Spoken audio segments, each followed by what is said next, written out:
Russian researchers in the late 1940s kept 5 people awake for 15 days using an experimental gas-based stimulant. They were kept in a sealed environment to carefully monitor their oxygen intake, so the gas didn't kill them, since it was toxic in high concentrations. This was before closed-circuit cameras, so they had only microphones and 5-inch thick glass porthole-sized windows into the chamber to monitor them. The chamber was stocked with books, cots to sleep on but no bedding, running water and toilet, and enough dried food to last all 5 for over a month. The test subjects were political prisoners deemed enemies of the state during World War II. Everything was fine for the first 5 days. The subjects hardly complained, having been promised, falsely, that they would be freed if they submitted to the test and did not sleep for 30 days. Their conversations and activities were monitored, and it was noted that they continued to talk about increasingly traumatic incidents in their past, and the general tone of their conversations took on a darker aspect after the 4-day mark. After 5 days, they started to complain about the circumstances and events that led them to where they were, and started to demonstrate severe paranoia.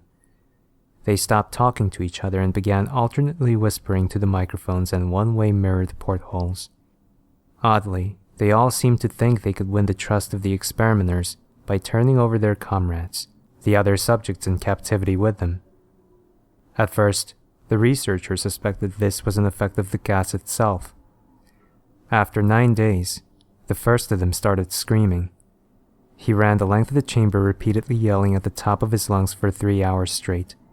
He continued attempting to scream, but was only able to produce occasional squeaks. The researchers postulated that he had physically torn his vocal cords. The most surprising thing about this behavior is how the other captives reacted to it, or rather, didn't react to it. They continued whispering to the microphones until the second of the captives started to scream. The 2 non-screaming captives took the books apart, smeared page after page with their own feces, and pasted them calmly over the glass portholes. The screaming promptly stopped. So did the whispering to the microphones. After 3 more days passed, the researchers checked the microphones hourly to make sure they were working, since they thought it impossible that no sound could be coming with 5 people inside.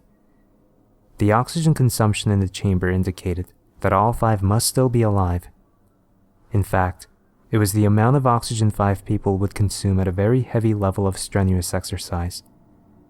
On the morning of the 14th day, the researchers did something they said they would not do to get a reaction from the captives. They used the intercom inside the chamber, hoping to provoke any response from the captives they were afraid were either dead or vegetables. They announced, "We're opening the chamber to test the microphones. Step away from the door and lie flat on the floor or you'll be shot. Compliance will earn one of you your immediate freedom." To their surprise, they heard a single phrase in a calm voice response, "We no longer want to be freed." Debate broke out among the researchers and the military forces funding the research.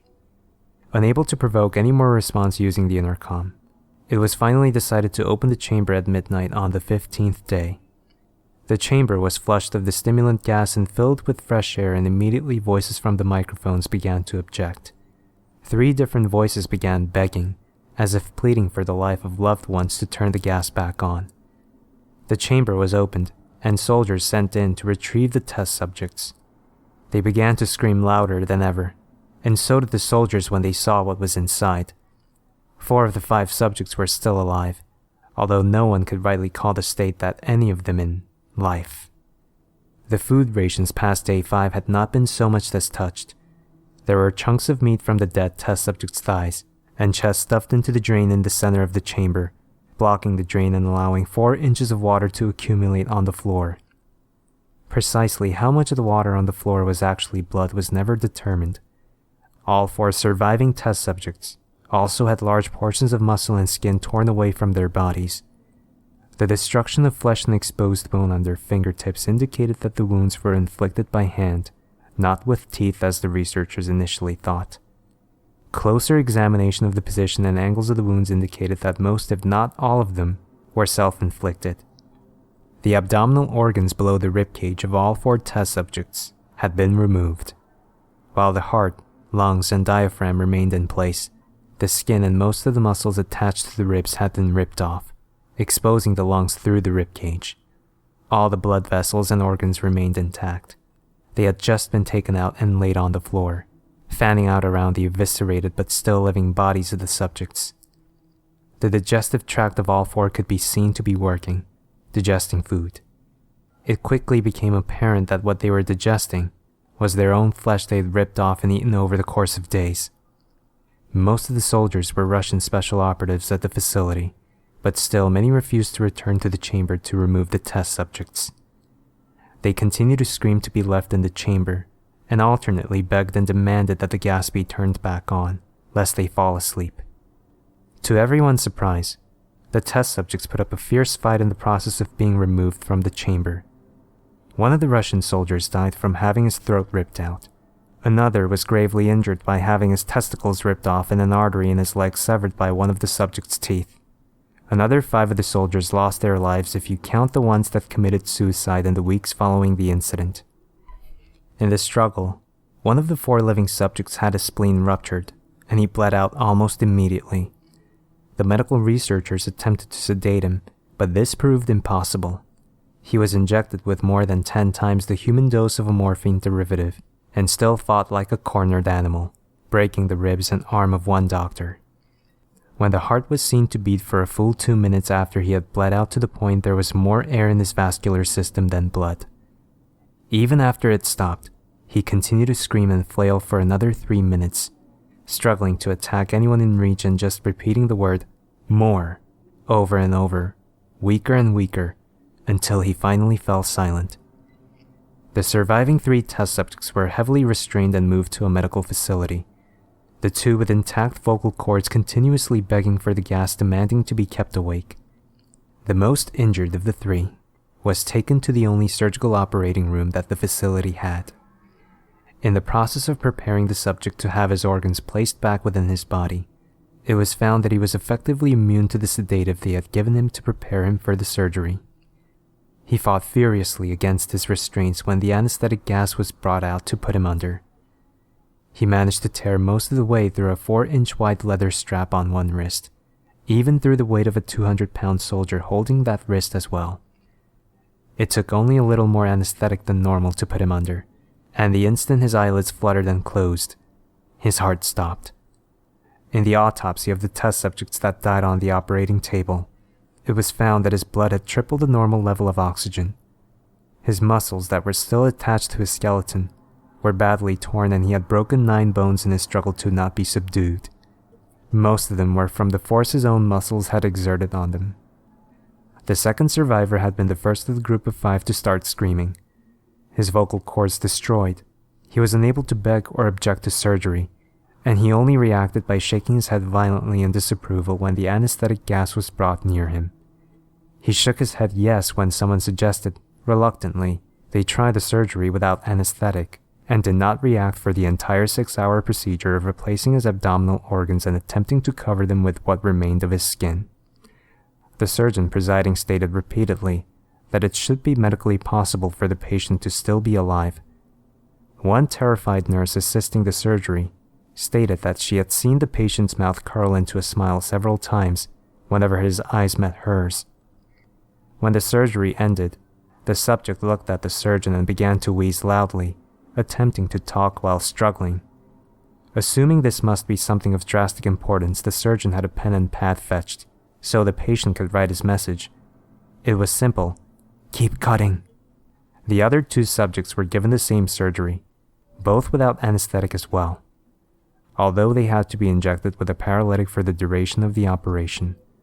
The surgeon found it impossible to perform the operation while the patients laughed continuously. Once paralyzed, the subjects could only follow the attending researchers with their eyes.